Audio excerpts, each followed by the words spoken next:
Science centre near post office Edodi Vadakara.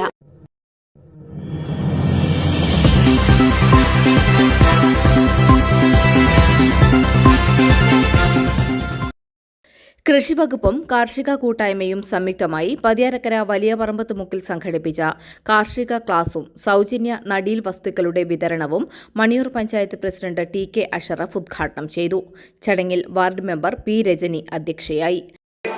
എനിക്ക് തോന്നുന്ന ഏറ്റവും കൂടുതൽ കൃഷി ഉണ്ടാകുന്നത് നാളികേര കൃഷിയാണ്.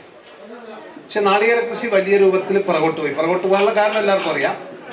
ഇപ്പോൾ ഒരല്പം വില കൂടുമ്പോൾ തന്നെ ആ രംഗത്തുള്ള കർഷകരുടെ മൊത്തം ഉണർവ് കാണാൻ പറ്റും, വലിയ രൂപത്തിലുള്ള ഉണർവ് കാണാൻ പറ്റും. ആ രംഗത്ത് വരുമാനമുള്ള ആളുകൾ.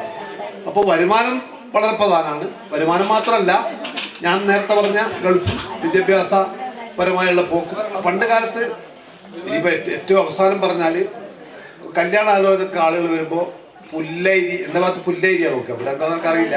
അങ്ങോട്ട് ഒരു വളപ്പ് കാര്യമൊക്കെ അറിയാം, ഇവിടെ കല്യാണം കഴിക്കാൻ പറ്റുമല്ലോ. ഇപ്പം അങ്ങനെ ഒരു വളപ്പിലേക്ക് കയറിയാൽ കൊന്ന പൊണ്ണിന് ആളെ കിട്ടില്ല. അല്ല, നല്ല സ്ഥിതിയായിരിക്കും, നല്ല സ്ഥിതി തന്നെയാണ്, പക്ഷേ കൊന്ന കിട്ടില്ല. അങ്ങനെയൊക്കെ ഒരുപാട് അതെന്താ ശരിയാന്ന് വെച്ചാൽ ശരിയല്ല, പക്ഷെ അങ്ങനെ കിട്ടും.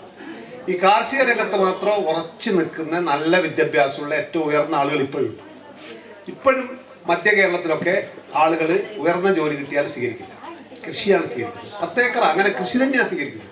കൃഷിയിലോ കച്ചവടത്തിലോ ഉള്ള നേട്ടമൊന്നും സർക്കാർ ജോലിയില്ല. പക്ഷെ മലബാറിനെ സംബന്ധിച്ച് അങ്ങനല്ല. മലബാറിൽ സർക്കാർ ജോലി ഉണ്ടെങ്കിലേ പൊന്നുപോലും കിട്ടുന്നുള്ള അവസ്ഥയിലേക്കാണ് കാര്യങ്ങളുള്ളത്. അതാണ് കാർഷിക രംഗത്തുള്ള ഒരുപാട് പ്രശ്നങ്ങളെ സംബന്ധിച്ച് വില തകർച്ച മാത്രമല്ല, നിലവാര തകർച്ച, അന്തസ്, യഥാർത്ഥ അന്തസ് എന്ന് പറയുന്നത് ഇന്ത്യയിലെ ഒരാളെ യഥാർത്ഥ അന്തസ്സിൻ്റെ കൃഷിയാണ്. പക്ഷെങ്കിൽ പലപ്പോഴും ചെറുപ്പക്കാരിലോ ഈ അന്തസ്സിനെ കൃഷിയുമായി ബന്ധപ്പെടുത്താൻ പോലും തയ്യാറാകുന്നില്ല. ഞാൻ അതിന്റെ വിശദാംശത്തിലേക്കൊന്നും.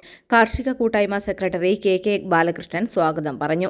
അസിസ്റ്റന്റ് അഗ്രികൾച്ചറൽ ഡയറക്ടർമാരായ Sindhu V K., doctor Alhajith Ramachandran, Maniyur agricultural officer S. Sreelakshmi എന്നിവർ വിവിധ വിഷയങ്ങളിൽ ക്ലാസ് എടുത്തു. കാർഷിക കൂട്ടായ്മ ജോയിന്റ് സെക്രട്ടറി രാമകൃഷ്ണൻ കുന്നോത്ത് സൗജന്യ നടീൽ വസ്തുക്കളുടെയും സഹായ നിരക്കിലുള്ള വിത്ത്, വളം എന്നിവയുടെയും വിതരണം നടത്തി. President K M. കുഞ്ഞമ്മദ് നന്ദി രേഖപ്പെടുത്തി. വിഷരഹിതമായ പച്ചക്കറികൾ സ്വന്തമായി കൃഷി ചെയ്യാൻ പരസ്പരം സഹായിക്കുക, കർഷകർക്ക് സ്വന്തമായ കൃഷിരീതികൾ പരിചയപ്പെടുത്തുക, ഗുണമേന്മയുള്ള നടീൽ വസ്തുക്കൾ, വിത്ത്, വളം തുടങ്ങിയവ സൗജന്യമായോ സഹായവിലയ്ക്കോ കർഷകർക്ക് ലഭ്യമാക്കുക, പുത്തൻ കാർഷിക സംസ്കാരം വളർത്തിയെടുക്കുക തുടങ്ങിയവയാണ് കാർഷിക കൂട്ടായ്മയുടെ ലക്ഷ്യം. കാർഷിക കൂട്ടായ്മയുടെ 2ാം ഘട്ട പരിപാടിയാണിത്. അടുക്കളത്തോട്ടം, പച്ചക്കറി കൃഷി, സംരംഭകത്വവും സാധ്യതകളും, കൃഷിവകുപ്പിൽ നിന്നും കർഷകർക്ക് ലഭിക്കുന്ന സഹായങ്ങൾ എന്നിവയെക്കുറിച്ചുള്ള പഠന ക്ലാസുകളും കാർഷിക കൂട്ടായ്മയിൽ നടന്നു. അതുകൊണ്ടാണ് അൺകൗണ്ടബിളായിട്ട് സ്ത്രീകളുടെ അധ്വാനം കണക്കാക്കപ്പെടുന്നില്ല എന്ന ഉത്തമ ബോധ്യത്തിന്റെ അടിസ്ഥാനത്തിലാണ് പല പദ്ധതികളും ഗവൺമെന്റ് സ്ത്രീകൾക്ക് മാത്രമായിട്ട് ചെയ്യുന്നത്. 2ാമത്തെ കാരണം തമാശയിൽ പറഞ്ഞു കഴിഞ്ഞാൽ, ഒരു കൃഷിഭവനിൽ പോകാത്ത ആൾക്കാരെങ്കിലും ഉണ്ട് ഇതുവരെ ജീവിതത്തിൽ കൃഷിഭവനേ കാണാത്ത? ഉണ്ടാവും, ഈ കൈ പൊക്കാനിട്ടാണ്. അതാ, കൃഷിഭവൻ കണ്ടിട്ടേ ഇല്ല, ഇതുവരെ കണ്ടിട്ടില്ല. 2ാമത്തെ കാരണം, ഒരു വിത്ത് വാങ്ങാൻ പോയിട്ട് സ്ത്രീകളുടെ കൈ കൊടുത്താൽ വീട്ടിലെത്തും, പുരുഷന്മാരെ കൈ കൊടുത്താൽ 50% എത്തുള്ളൂ. എന്നോട് തന്നെ കൃഷിഭവനിൽ കൃഷി വകുപ്പിൽ കയറുന്നതിന് മുന്നേ ഞാൻ വാങ്ങിയ പല വിത്തുകളും വീട്ടിലെത്തിയിട്ടില്ല. അപ്പോൾ കൃഷി ഒരു ലാഭകരമാക്കണം. ഒന്ന്, വീട്ടിൽ ചെയ്യുന്ന കൃഷികൾക്കപ്പുറത്ത് കൃഷികൾ ലാഭമായിരിക്കണം, അല്ലെ?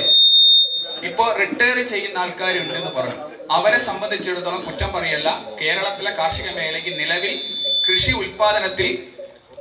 കൃഷി ഉൽപാദനത്തിൽ കുറെ സംഭാവനകൾ ചെയ്യുന്ന വിഭാഗം തന്നെയാണ് റിട്ടയർഡ് ആയ ഉദ്യോഗസ്ഥർ, അല്ലെ പെൻഷനർമാർ. പക്ഷെങ്കിൽ അവരെ സംബന്ധിച്ചിടത്തോളം കൃഷി മാത്രമല്ല ഏക ഉപജീവന മാർഗം, അല്ലെ? 2, ഗൾഫിൽ നിന്ന് വന്ന ആൾക്കാർക്കും പല ബിസിനസ്സുകൾ ഉണ്ടാവാം. അവരെ ഭൂരിഭാഗത്തെ സംബന്ധിച്ചിടത്തോളം കൃഷി അവരുടെ പ്രധാന ഉപജീവന മാർഗമല്ല. കൃഷി പ്രധാന ഉപജീവന മാർഗമായ എത്ര പേരുണ്ടെന്നാണ് എന്റെ ചോദ്യം എടുത്തത്. അവരുടെ വരുമാനത്തിന്റെ 50%-ലെങ്കിലും അധികം കൃഷിയിൽ നിന്ന് നേടുന്ന എത്ര ആൾക്കാരുണ്ട്?